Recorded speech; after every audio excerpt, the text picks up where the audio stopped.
ঘটনা প্রমাণ করে সন্তানকে মানুষ বানাইতে যাইয়া ভার্সিটিতে পড়াইছে, ইঞ্জিনিয়ার বানাইছে, সন্তানকে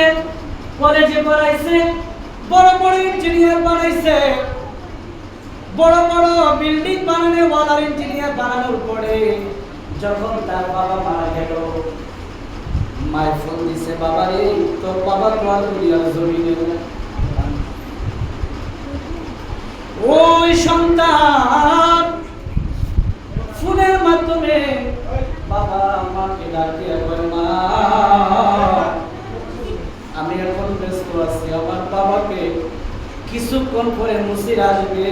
মুসিরা এসে আমার বাবাকে সুন্দর করে ধোয়াই দিয়ে দাফন কাফন কার্য করে আবার মুসিরা চলে আসবে। মা গো আমি আসতে পারবো না, দুনিয়ার কাজে আমি ব্যস্ত আছি। নাউজুবিল্লাহ বলে মা দুইটা চোখের পানি ছেড়ে দিয়ে কাঁদতেন, হায় রে সন্তানকে কি শিক্ষা দিলাম, আজকে যদি ওই সন্তান দ্বীনি ইলম অর্জন করতো, কোরআন শিখতো, তার ভিতরে কোরআনের জ্ঞান থাকতো, কোনোদিন বলতো না মুচি চাপা দিয়ে আমার বাবার লাশ দাফন করবো, বরং ওই সন্তান বলতো